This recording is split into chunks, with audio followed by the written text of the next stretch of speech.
Hi, I'm Dr. Jared Gardner, and I'm here today with the awesome dermatology residents at Stony Brook, and they are going to go over some unknown cases here with me. So thank you guys for inviting me to give grand rounds and share cases with you. And let's take a look at some of these. So here is case number 1, and this is a 40-year-old woman with a 4mm pigmented macule on the lip. So does anyone want to volunteer what they thought about this case? So, yeah, sure. We have a small, looks like probably a small punch biopsy here. By looking at the overall architecture, it's consistent with the history of the oral mucosa there. Kind of these paler, the paler epidermis, and the basal layer has really prominent hyperpigmentation. And so I thought this was really good for a melanotic macule. Yeah, this is excellent. This is a labial melanotic macule, which can happen both on the oral lips or also the genital labia, right? You can have hyperpigmented macules in either spot. And this one I think is perhaps the most stunning example I may have seen because it's a nice punched out lesion here. Like you said, you rightly identified the pale glycogenated keratinocytes of the stratified squamous mucosa. So mucosa obviously doesn't usually have a granular layer or much of a parakeratosis, or much of a corneal layer. Sometimes you get a little para if it's irritated. And then you do have this pale glycogenation oftentimes that tells you that you're dealing with mucosa rather than skin. And the basal layer is very darkly pigmented, but as you guys probably all know, if you did a melanocytic stain here, most of these cells here with their dark pigment are keratinocytes, right? Because melanocytes make the melanin pigment and then they feed it to the neighboring keratinocytes. And I've got a little short video on that. If you're watching at home, I can put a link down below that tells how to tell keratinocytes and melanocytes apart. But yeah, basically the keratinocytes kind of hoard the melanin and keep it all for themselves. And so they're the ones that are darkly pigmented here. And so you'll usually see increased pigment in the basal layer. It seems to be more prominent sometimes down in the tips of rete, but you can still see it in between the rete here. If you did a melanocytic stain, which I usually don't do for these, but if you did, there might be a slight increase in the number of single melanocytes along the basal layer, but you're not going to see nesting or confluent growth or anything like that. And you'll be very reassured if you were worried that there maybe were too many melanocytes. A melanocytic marker like SOX10 or MART1 red chromogen would show just scattered. You can actually even see them right here. Like, look, see that round guy? That's a melanocyte. Here's one right here. Here's one right there. So they're nice and spaced out, maybe slight increase in density, but not nesting or anything. And then oftentimes, which is kind of true of any time you have a hyperpigmented lesion in the epidermis, you tend to get a bit of pigment dropout. So you see melanin deposits in the superficial, I always want to say dermis, but I guess technically this is like the submucosa here. In any case, though, below the epidermis, you see some pigment in the stroma, and that's melanin that's dropped out from the epidermis there. So you can see a mixture of those. This is definitely a much more dramatic example than most cases that I see, but that's a nice, perfect case of labial melanotic macule, which is benign. And etiologically, I'm not sure if they're the same thing, but I think of them as kind of analogous to lentigo simplex, basically, like a lentigo simplex of the lip or of the labia. But in any case, I think they have very similar features. And here, how we could tell here that we're in actually the lip of the mouth is that you can see skeletal muscle here. So skeletal muscle bundles, of course, are going to be common. Oh, look at the striations. Look at that. Wow, it's so fun. I know it's a normal structure, but I really like normal histology. So the in the vulva, the labia of the genitals, you're going to see smooth muscle bundles, right? And in the lips, around the oral mucosa, you'll see skeletal muscle. Okay, great. Excellent work. Any questions? All right. Case 2 is a 35-year-old man's skin excision, and now you tell me the history because I didn't want to give it away. Take the joy from you. All right, what's going on here? So we have what's either here a large punch or a small excision. Let's trisected. Sorry. And we can see here is basically you have a large, inflammatory infiltrate that's kind of hugging the basically mid to superficial reticular dermis and papillary dermis. It looks like lichenoid band going across the top. And as we zoom in, we can notice that there are areas of what look like red pigment. Like red pigment. Like there. Like there. So large areas of red pigment with surrounding will look like mostly lymphocytes. Or lymphocytes from what I can see here. And so kind of putting those two things together, this could be someone who had basically sometimes the red pigment, particularly cinnabar, can cause like a pseudolymphoma. So this may be an excision of a pseudolymphoma from the cinnabar in the red pigment from a tattoo. Excellent. Yes, good description. That we have an excision with a dense infiltrate. Exactly as you said, a dense infiltrate in the superficial to mid-dermis, somewhat going down into the deep dermis even a bit.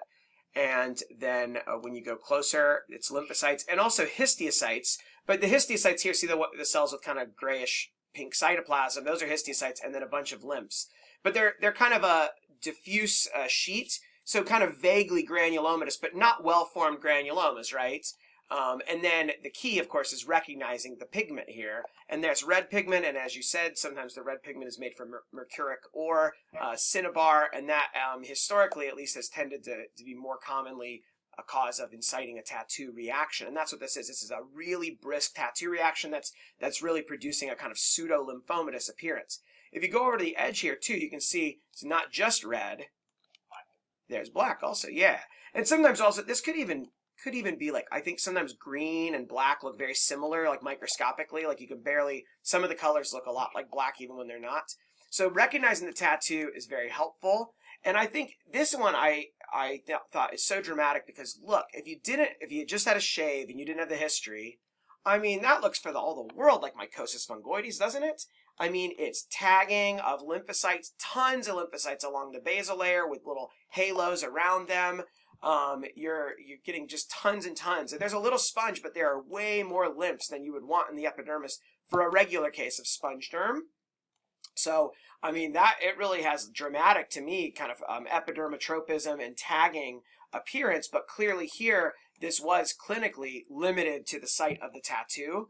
And in this unfortunate case, the patient had such a brisk reaction, they ended up having to excise a decent portion of the tattoo as a staged excision, I think, over several different specimens. Like, look at that, though. I mean, it's like almost too good to be true for mycosis fungoides. It's so many lymphs in the epidermis. And, so finding that the tattoo pigment is the key, and then knowing the history. And in my experience, when I see tattoo reactions, I feel like most often they tend to look not this robust maybe, but they tend to be like lymphocytic or lymphohistiocytic rather than well-formed granulomas. Now, there's some debate over that.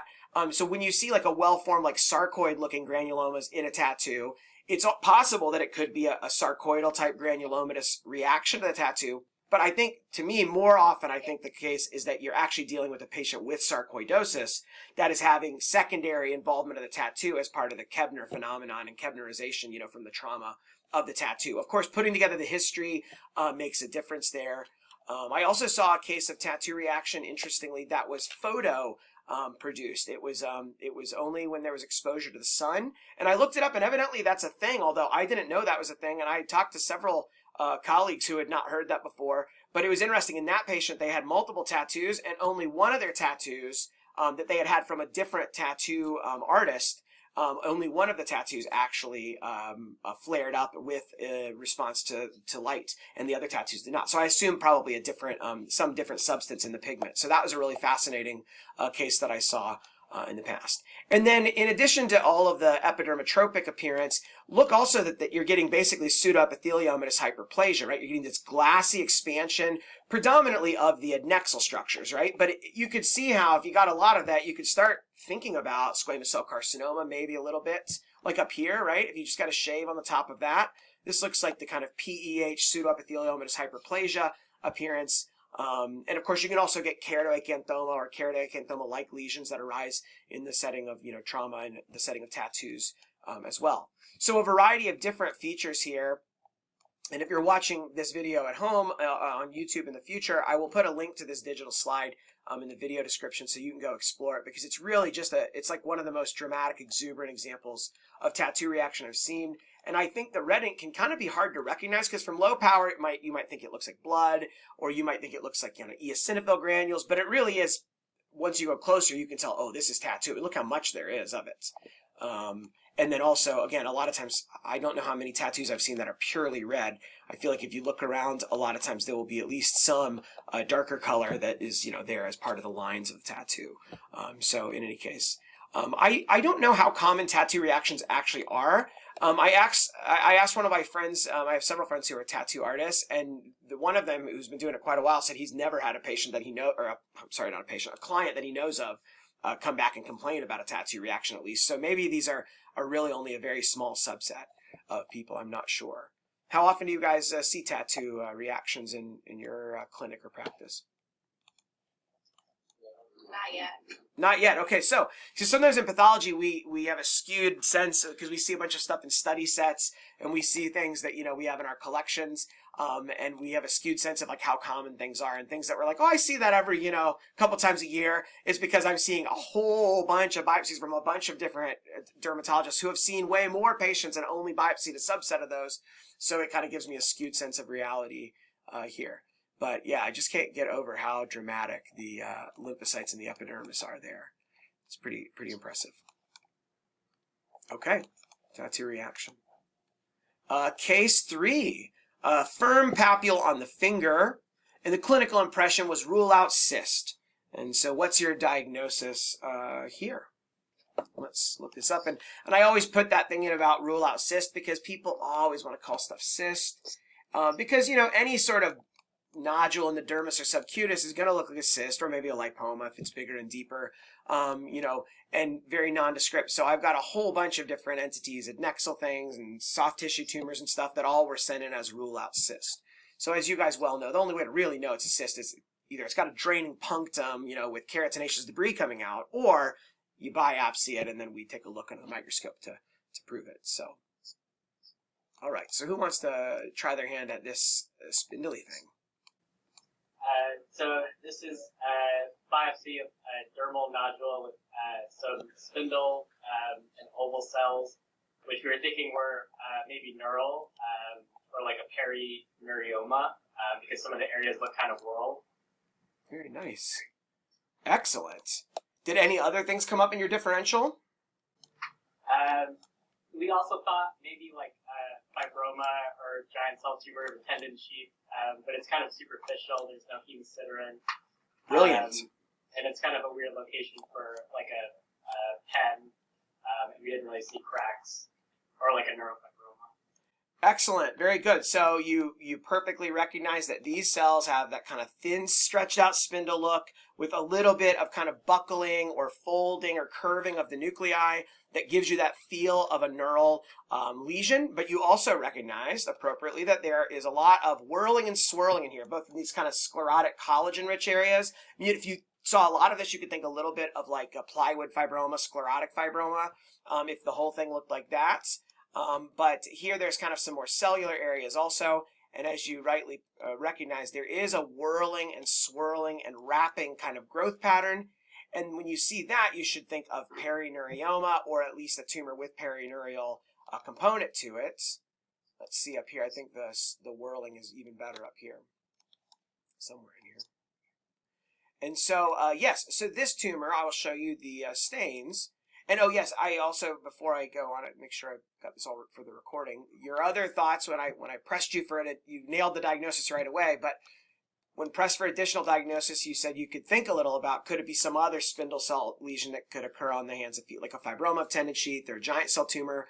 But you perfectly recognize it. Those are usually deep down on the tendon sheath. It's very uncommon to see either of those entities up in the skin, and of course also the morphology is not great for those. And palisaded encapsulated neuroma is an interesting thought. You're right, it's not quite as fascicular and not quite as, it doesn't have nice cracks, but those can occasionally occur on acral skin. It's an uncommon sight, but when I see them, you know, the most common sight obviously is like the nose or the cheek, the face. But when I see palisaded encapsulated neuromas at a non-facial site, It's almost always the hands, actually. So, so it's kind of interesting that you can sometimes see them in that location. But here's more of that whirling and swirling and kind of wrapping growth. Sometimes it'll be wrapping around like a small vessel in the middle. And many of the cells look spindle, but some of them look a little bit more round to ovoid. And that's common in perineurial cells. The perineurial cells are kind of like, I think of them as kind of like an oval-shaped plate, that if you have them turned one way and look at them on end, they look like a thin spindle cell. But if you flip them 90 degrees, so that just like if you're looking at the plate holding it in front of you, you know, then it looks like a more of an oval shape. And I think that perineurial cells have a shape kind of like that, and that's why depending on the angle of cut, they either look really thin and spindled, or they look more like kind of oval to round. All right, so let's look at the stains here. I did not give you guys these stains. Oh. So this is CD34, and it's good to remember that CD34 here is the control tissue. And look, what's this? This is a big slab of dermatofibrosarcoma protuberans, right? Diffusely positive for CD34, fat entrapment with that honeycomb pattern, right? And I've got other videos about DFSP. I'll put links down below if you're watching at home. And so that's just control tissue here, okay? But just to give you an idea of that's what CD34 looks like. But look at this. Before we go look at the other thing, look at DFSP. Because of its storiform pattern, it actually has quite a bit of whirling and swirling growth. And let's look at the perineurioma here. It's got a very similar staining pattern with CD34 as we saw in the DFSP. So the one take home that I want you to remember here is that perineurioma should be in your differential for DFSP and vice versa, because they both can have similar cytology. They both have a kind of swirled appearance. And one of the big differences, if you see a lot of fat trapping, that would point you towards DFSP. But if you've got any doubt, you can do molecular to test for collagen 1A1 PDGF beta rearrangement, or the newly described PDGF-D delta rearrangements that are seen in DFSP and are not positive in perineurioma. But just remember that CD34 is very sensitive for DFSP, but it also stains lots of other spindly things, including many cases of perineurioma. Look at how whirled and swirled that is. Isn't that amazing? If you don't like that, I don't know how to make you happy. I mean, that's it's like some modern art right there or something. So in any case, and also neurofibromas, which can have some perineurial component and swirl and whirl, and you can have hybrid tumors that are perineuriomas with neurofibroma or schwannoma. So recognize that you can see CD34 in the majority of neurofibromas actually will be positive. So those are pitfalls that those sometimes can get overdiagnosed as DFSP. And here, though, we have, in addition to this CD34 positivity, here's the epithelial membrane antigen, EMA, and let's look at our control. It's always a good habit to, when you have a immunostain, I try to always look at the control first, just as a habit, because it's easy to get focused on looking at the tissue and to forget to go check the control. And stains are really amazing, but every once in a while they fail. Something goes wrong, the reagent didn't get to that part of the slide, whatever. And then you need to stop and, before you actually interpret the stain as being negative when maybe the control failed. So here's an example of sebaceous lesion with really strong staining for EMA. And of course, you also can check the internal control on your slides. Look for structures in the patient tissue that are supposed to be positive. That's actually better than the other control tissue. The internal control on your sample is actually the very best control, because it's the tissue that's in the exact same environment and has been processed the same way, etc., as the actual tumor or lesional tissue. So here you can see there's some EMA staining in the epidermis, in the sweat ducts, and also look, what's this little guy? It's a nerve, and it's staining the perineurium around a normal nerve. And I wish I could zoom in closer, but these are little tiny nerves in the dermis here, and they've got a little ring of perineurial cells around them, the normal perineurium, and that highlights with EMA. And so this tumor, which is composed of perineurial cells, the perineurioma, is also positive for EMA. Now this one worked really quite well. In real life, I find EMA to be a tricky stain to use when dealing with spindle cell lesions. I've seen things that look great for perineurioma and even stained with other perineurial markers, but had very weak or very little EMA. And I think it has something to do with the technical details of how the EMA is performed. Actually, I've heard some other people say that they've gotten it to work in their lab by manipulating the antigen retrieval times and stuff that's beyond what I normally actually deal with in my part of the lab. But in any case, just know that EMA is a tricky stain, and if you're watching at home and you have trouble getting EMA to work, I do too. This is not my usual. This is like a really good one that worked really well. And then the other thing is that because of EMA not being a perfect marker, there are two other stains you can use for perineuriomas, and those are GLUT1 and Claudin 1. And both GLUT and Claudin will highlight these elongated little thin streamers of cytoplasm that stretch out at both ends of the spindled cells. And I wish I would have got this scanned at a higher power. This is from quite some time ago. But here, like here's one you can see. See, there's a little spindle cell, and look how long its tail is. It goes way, way, way out there on both sides. And the idea is that perineurial cells, their normal function is to wrap around the nerve, right, and form the perineurium, kind of the way meningothelial cells wrap around and form the meninges around the central nervous system. Perineurial cells are kind of like the peripheral nervous system, an homologue of meningothelial cells in the CNS. And so they have these long processes that are meant to wrap, and that's why they make the swirling growth, and that's why they have these long, thin tails. And so again, you can say them with EMA, GLUT1, and Claudin. And then if we were thinking about, well, could this be a hybrid tumor, you could do then a neural marker like a SOX10 or an S100, and they should be negative in a pure perineurioma. And if you've got areas that are S100 and SOX positive, and then other areas have a lot of EMA or one of those other perineurial markers, then you could either, depending on your viewpoint, you could either call it a neurofibroma that's got abundant perineurial cells, or you could say it's a hybrid benign nerve sheath tumor with perineurioma. Benign either way, whichever name you like to use. And I've got some other videos about neurofibromas and neural tumors. So this is one of the things to keep on your list when you're thinking of DFSP. Keep perineurioma in mind. When you're thinking of a nerve sheath tumor, but S100 and SOX10 are negative, think about perineurioma, especially if there's whirling and swirling kind of pattern of growth. And there's a nice example of that whirling kind of wrapping type of growth.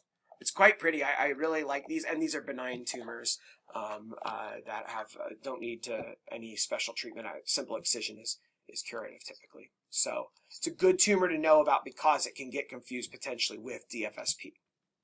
All right, any questions? Great. That was a 34. Oh, yeah, I will show you the one other example here.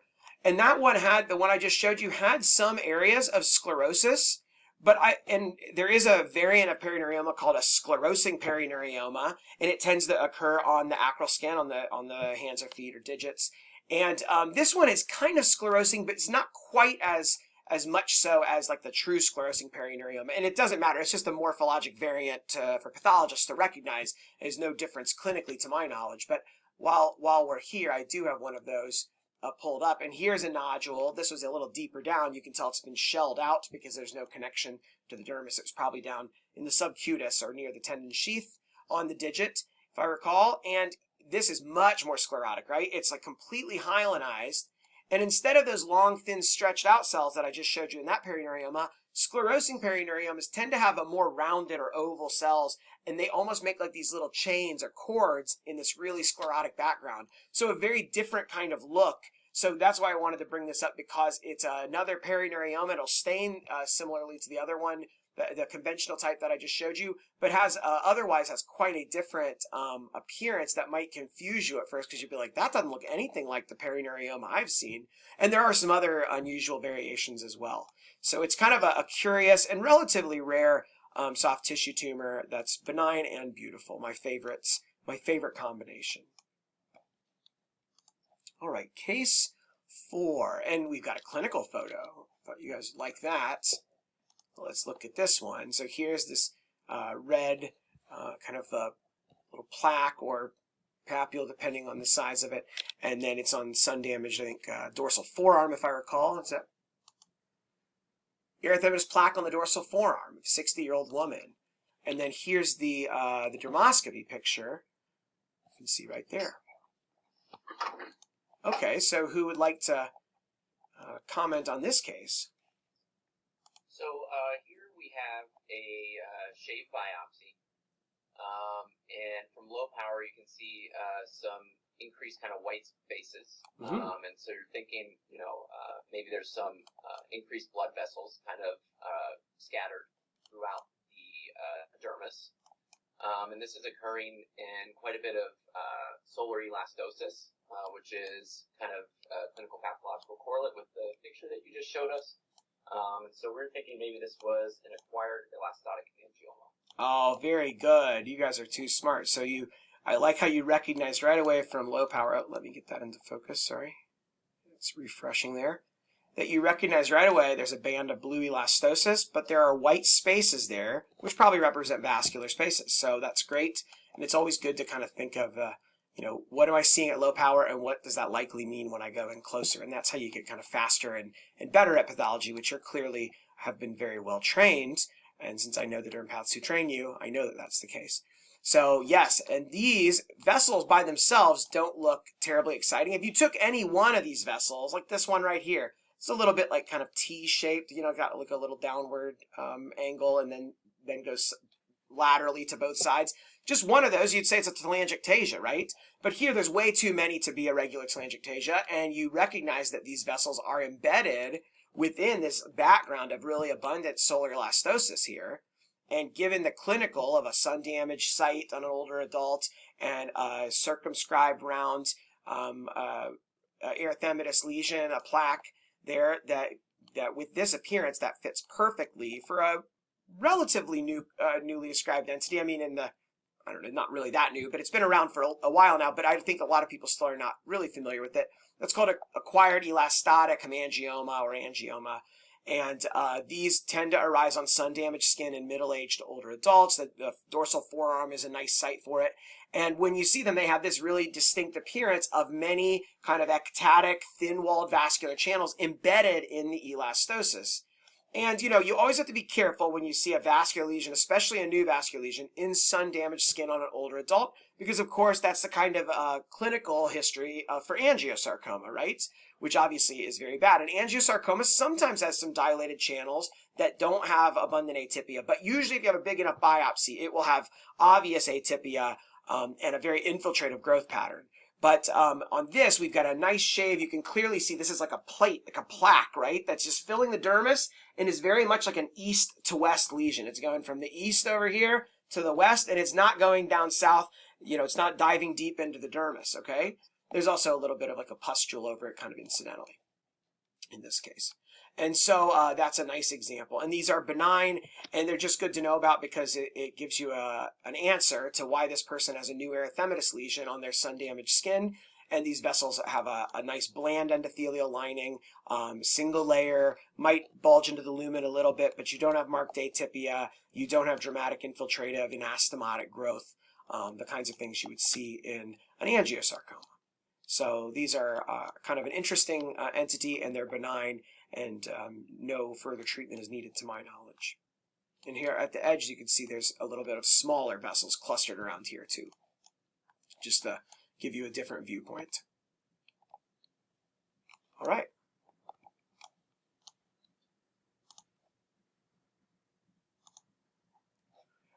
Now we've got case 5. 70-year-old man with erythematous plaques on the face and the groin. Okay, so this looks like a punch biopsy. The pathology looks more in the epidermis, so we really saw some pallor and ballooning of the upper epidermis. So it made us think of acrodermatitis enteropathica. Yeah, you guys are too good. Yeah, right away, the ballooning and pallor, the pale, white, washed out appearance of those keratinocytes in the superficial spinous layer. That's the classic finding, right, in acrodermatitis enteropathica, which of course is a deficiency of zinc. And it can be seen, this same pattern can be seen not only in zinc deficiency, but in other forms of nutritional deficiency, vitamin or mineral deficiencies can have this. And you could also see it, as I'm sure you guys well know, in people that have, what other entities can you see this pattern in, aside from nutritional deficiency? Glucagonoma. Yeah, glucagonoma syndrome, which is known as necrolytic migratory erythema in patients who have a glucagonoma type of neuroendocrine tumor of the pancreas. And my understanding is usually when they develop that syndrome is when they have had metastases to their liver, and then they get circulating endocrine products that somehow result in this. And I don't know the exact mechanism. I'm sure someone has described it, but I don't know what it is. And then the other thing is there's something that can occur on the acral skin, which is acral necrolytic or necrolytic acral erythema. I always get the wording, the order of words confused, and it can have a similar appearance. I don't think I've ever seen a real life case of that, but it can have this pallor and psoriasiform epidermal hyperplasia, and it's supposedly more commonly associated with hepatitis C. So this is about as good a pallor as you could ask for, right? I mean, it's really dramatic. Now, I will point out, though, that not every case of nutritional deficiency or glucagonoma syndrome are going to have this good a pallor, okay? So sometimes a kind of unusual psoriasiform dermatitis and the clinical that makes me think of, like, periorificial psoriasiform plaques, around the genitals, around the anus, around the mouth, around the face. And then I see an unusual psoriasiform kind of pattern microscopically. Even without the pallor, I'll still think about nutritional deficiency and maybe think about glucagonoma. And I've seen one case of confirmed metastatic glucagonoma that the patient had psoriasiform change. It wasn't quite like psoriasis, but it was psoriasiform. It had no pallor, and it was their presenting sign that they had metastatic glucagonoma. So I try to keep an open mind, but this is, to me, like the textbook of what it's supposed to look like. And in this case, this was actually confirmed zinc deficiency, confirmed by blood testing or serum testing. All right, great work. You guys are just polishing these off. We'll have to like pull some other slides to show you. Usually 8 slides I'm like trying to get done in an hour. I guess it's because if I just need to put in more complicated soft tissue tumors, and I tend to talk a long time about those. That's the problem. The problem's me here. Okay. So let's see, case 6. So on this, I think this is the one we tell you the story. Yeah, that's right. I said, you guys tell me the history here. Yeah. So when I first looked at this, it looks like it's a small punch. Yep. Probably below the neck. And what I thought was the first artificial looks like it's actually the pathology that there's a subepidermal cleft. Good. In different areas here. Thinking that you want a story, I then dove deeper into the dermis. Okay. So subepidermal cleft, and then you went deeper, and what did you see deeper? So then around the eccrine glands, there's evidence of necrosis. Yes. Kind of that ruffled cuticle with like the pink smudgy stuff in the middle of it. So the story is that this unfortunate person is in a coma. Very good. So this is the finding of the classic coma blister. You're right. And so the 2 components here, and of course it doesn't have to be a coma. The classic idea is that someone who's in a coma and in a static position where their body's not moving, they get compression of the dependent areas, right, which leads to local acute ischemia because the blood can't flow in there because of the pressure of their weight pushing against it. And so any of the pressure points will develop ischemia, and then that can lead to blister formation. And so that's what's happening here. But it doesn't have to just be in a coma. Anyone who's at a pressure-dependent kind of situation will have this effect potentially if they're have pressure long enough. I've seen, if I recall, the history on this case was actually a intravenous drug user who had overdosed and was found alive but down and incapacitated for some long period of time on a hard floor, if I recall. And I think this was from the shoulder blade area. But it's been a long time since I saw this case, and I can't remember exactly. I have seen similar appearance in a patient who was in a very, very long, complex surgery. I think maybe it was a neurosurgery. And then on the back of their head, even though they work really hard to pad patients during surgery, they did have one area that had pushed or compressed, and they ended up developing a bullous area later that microscopically showed these features. So I've seen that in other settings. So all of those are due to acute ischemia that's causing death of the epidermis. And if you look, you can see, the epidermis here, these cells have nuclei. They're alive. They don't look real happy, but they're alive. But these cells are ghosted, right? You can see the shape of the individual keratinocytes, but the nuclei are dissolving and washing away. And that's the first thing that happens when a cell dies, right? Is that the integrity of the nuclear membrane breaks down, and our body is really good at breaking down RNA and DNA, right? We have all these DNases and RNases in the body. And so that destroys the nuclear DNA. And then as that goes away, what makes the nucleus stain purple, you know, with our hematoxylin, part of our H&E stain. The hematoxylin binds to the DNA and makes it look purple. So once the DNA is washed out, the nucleus starts to disappear. But the cytoplasm is made of protein mostly, right? In this case, keratin proteins. And those proteins are very strong intermediate filaments, and they hang around for a long time, even once the cell's dead. I mean, that's how we have a stratum corneum, right? That's all dead keratin that's just hanging out there intact for a long time after the cell that made it is long gone and dead. And so in any case, that's how we get the washed out kind of a ghost appearance of the individual keratinocytes with the dissolving, disappearing, fading nuclei. And we know this happened rapidly because if you had an insult to the epidermis over time that started to kill it, you would get other reactive changes in the corneal layer, like namely parakeratosis, right? The epidermis would try to repair itself. But this happened pretty suddenly in, you know, a day or less probably in such a short time that the keratin layer looks basically normal. They didn't have any time for the epidermis to react. It just totally wiped out. So whenever you see this pattern of dying epidermis with a normal corneal layer usually, and you may or may not begin to see blister formation. It depends how long it's been there. The first step is that it just wipes out and dies. And then eventually, if enough of it dies, it loses its connection with the dermis, and the epidermis, the dead epidermis, begins to lift away and form the true, you know, subepidermal blister that's due to the necrosis. So this can be seen in the setting of pressure-induced acute ischemia like coma blister, but you can also see this exact identical pattern over top of anything that's blocking the blood vessels, the arteries down below in the deeper dermis or subcutis. So if I see this on a biopsy, I know there's acute ischemia and I need to figure out why. Is it because they have calciphylaxis and this is an area that just hasn't formed an eschar yet? Is it that they have angioinvasive fungus and it's blocking off the vessels, or they have diffuse intravascular coagulopathy or hemolytic uremic syndrome or some other systemic coagulopathy, right? So if I see this, I need to figure out why is there ischemia. So that's the nice clue, and then the clinical story we need to sort out to figure out why. Then the other thing that can cause this is cryogenic or thermal injury can produce like a wiped out epidermis also. So a burn or a freeze could do a similar thing.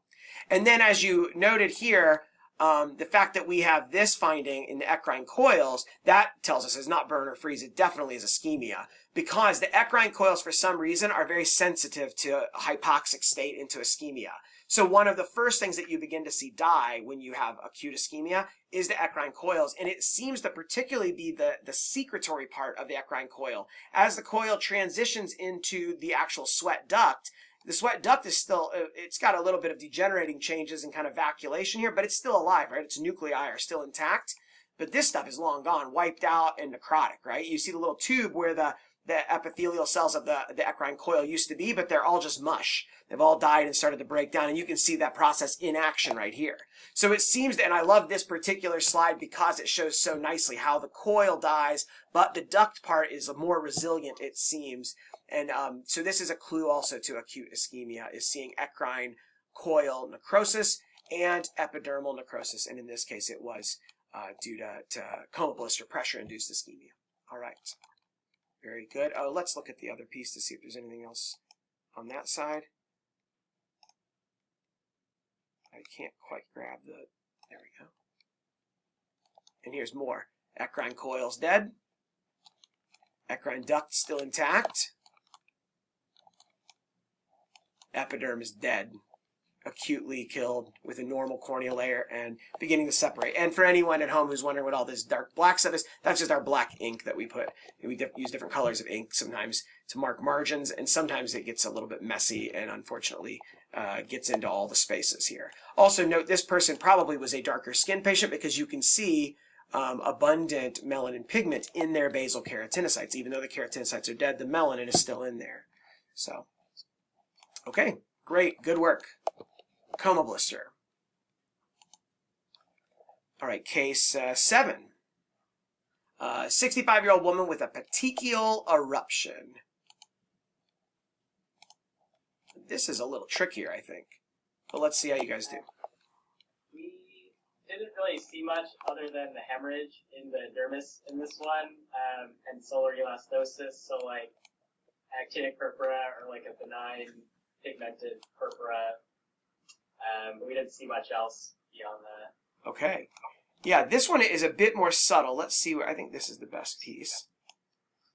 So the petechial part of the eruption is perfectly explained, as you said, by the fact that there's erythrocytes here. There's hemorrhage. But it's hemorrhage without inflammation, really, to speak of. You know, a few lymphocytes over here. But really, the vessels here are leaking blood, but they don't seem damaged at all otherwise, right? They don't have vasculitis. They don't even really have reactive endothelial change. They don't have inflammation around them. So you can see this in solar purpura, right? The large purpuric areas that you get in older people's sun-damaged skin, like on their forearms. You can see this in other settings, like thrombocytopenia, too. And that's actually what was the situation here. So petechia from any sort of cause that's non-vasculitic and non-inflammatory is just going to look like this. Blood in the superficial dermis. And sometimes you'll see blood in the dermis and on a slide and you'll wonder, is it real? I mean, of course it's real blood if it's erythrocytes, but you'll wonder, is this hemorrhage that happened in the patient true hemorrhage in vivo, or is it a side effect of the biopsy and blood spilling at the time of the procedure? And one thing that helps me, obviously the clinical history, if it looked purpuric or violaceous or petechial, then probably the blood's real, right? But in addition to that, one pattern that helps me is this. Scattered erythrocytes in the superficial dermis, kind of individual scattered ones in between the elastosis or in between the dermal collagen bundles. I find that pattern usually means real in vivo hemorrhage in the patient. If you see big pools of blood down in the deep reticular dermis and there's no reaction to it and no hemosiderin, then that probably is just procedural hemorrhage that's not really true. So that's one helpful thing, okay? So they did have low platelets. I'll tell you that. So the other thing I think that stands out to me is the epidermis doesn't look totally normal here. It's acanthotic, right? It's thick. It's kind of glassy. I think that the basal layer there's a bit of atypia, kind of jumbled, disorganized basal layer. So to me, you could think this could be a actinic keratosis up here, maybe just incidental. I mean, they got plenty of sun damage, right? But there's also a couple other things going on. In addition to this kind of glassy, disorganized, enlarged keratinocytes, I mean, there's not much parakeratosis, and usually actinic keratosis has parakeratosis to go with it, although not always. So that's not a hard, fast rule. But this kind of jumbled disorganization is kind of weird. The other thing is, what's going on here? What is this structure?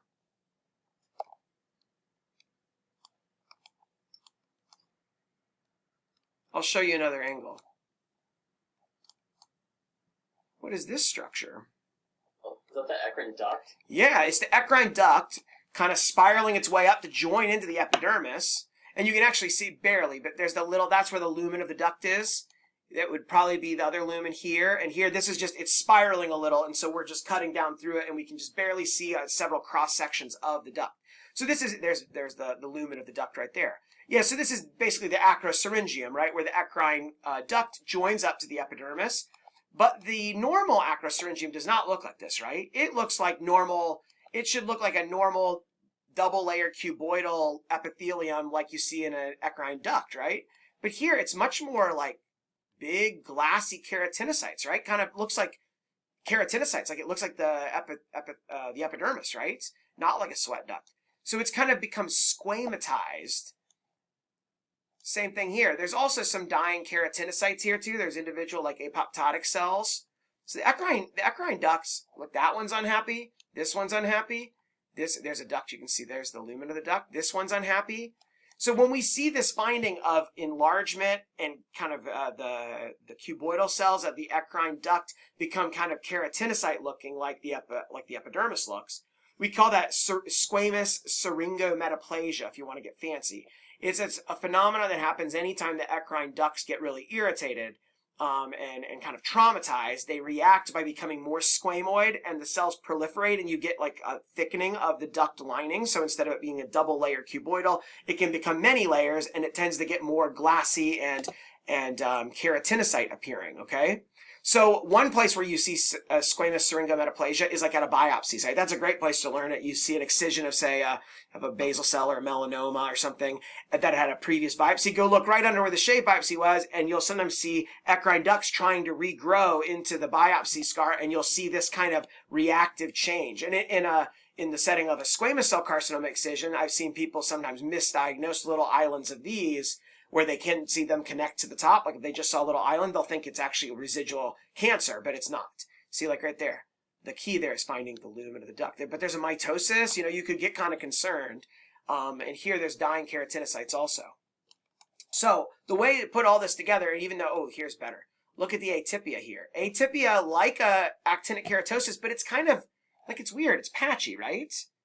It's like, here's not too much, and then here you got these big giant keratinocytes that are jumbled together, and then kind of back to a little bit of disorganized. It's almost a little bit too vague and disorganized to be good for a real AK. So this is a patient who is on chemotherapy. This is not the most dramatic example, but it's a good example, I think, of chemo effects. So what we call this phenomenon here is epidermal dysmaturation, and it has a lot of overlap, I think, with the way actinic keratosis looks. You get the atypia like you have in an AK, but it's a little bit more jumbled and patchy and disorganized. The problem is, of course, when there's sun damage, some of this probably is due to background actinic damage, and some of it's probably related to the chemo.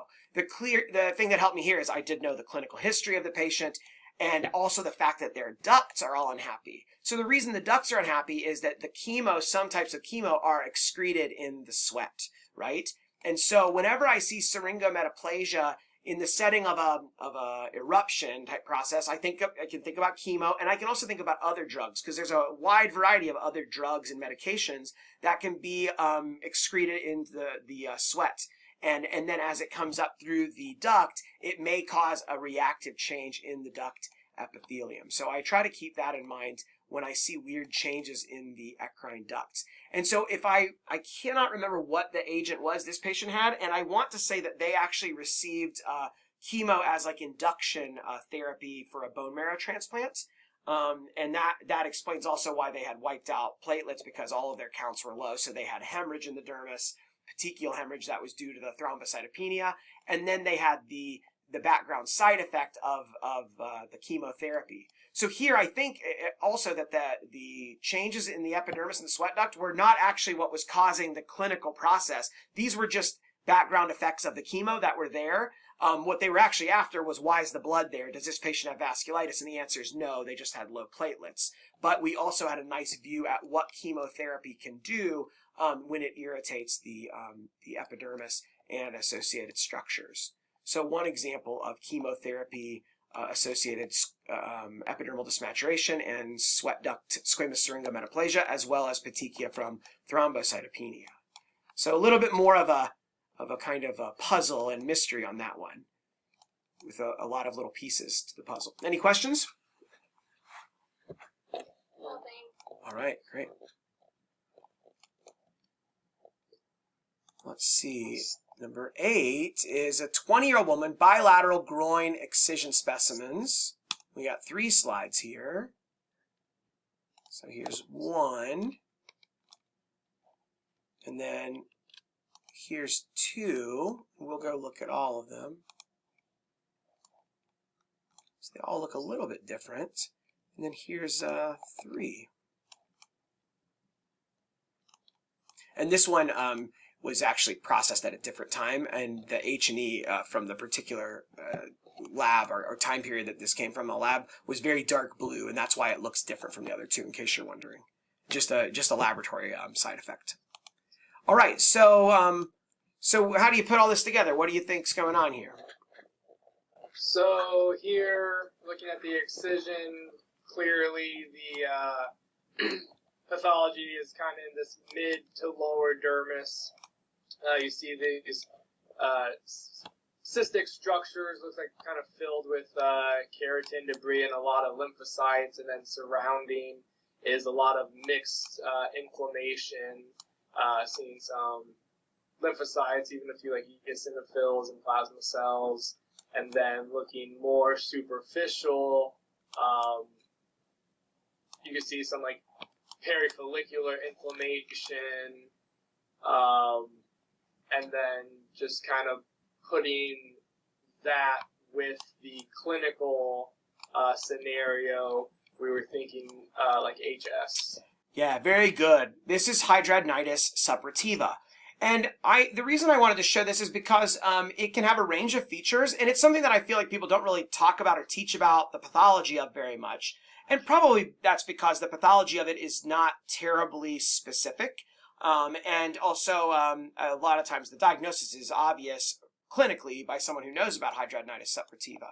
And as you guys, as dermatologists well know, this is a really terrible, frustrating disease for these patients and very difficult. Sometimes patients can be very difficult to treat and they really suffer from this. And so if you happen to be a patient watching this at home, just know that I'm a dermatopathologist who diagnoses this, but I don't treat hidradenitis suppurativa, but I also really empathize with the fact of how much suffering and discomfort this disease causes. And that's why we're educating other people about it. So it can have a few different features. Sometimes what you see looks like this: a keratin-filled cyst with rupture and associated mixed inflammation, granulation tissue. So this could, if you didn't have any history, and I said this was an inflamed nodule on the back, then you'd say this is a ruptured cyst, no problem, right? A ruptured follicular cyst or epidermoid cyst, whatever name you like for it. So these, to me, a ruptured epidermoid cyst or follicular cyst, or as the surgeons call sebaceous cyst, which is a total misnomer, but that looks identical or can look identical to what hidradenitis looks like microscopically. The key is you got to know the clinical, right? If it's bilateral, draining in the axilla or the groin, and they've had chronic problems and it clinically fits for hidradenitis, then that's what it is. And when I sign these out, I actually sign them out as consistent with hidradenitis suppurativa. And if the clinical history is unclear, or I have trouble with that, I'll say that it's ruptured cyst with granulation tissue and scar and abscess or whatever, and that this could just be a ruptured cyst, but hidradenitis could look identical, and you have to, correlate it with the clinical appearance, right? So that's the cyst part. Down here, you can have a wide mixture of neutrophils, plasma cells, eos, lymphs, and everything in between.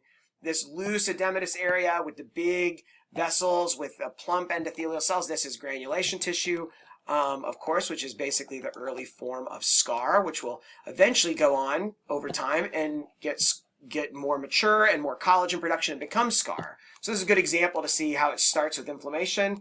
Then you get reactive myofibroblasts and vessels, which is the granulation tissue. And over time that matures and reorganizes and condenses down and pulls together into more compact scar tissue.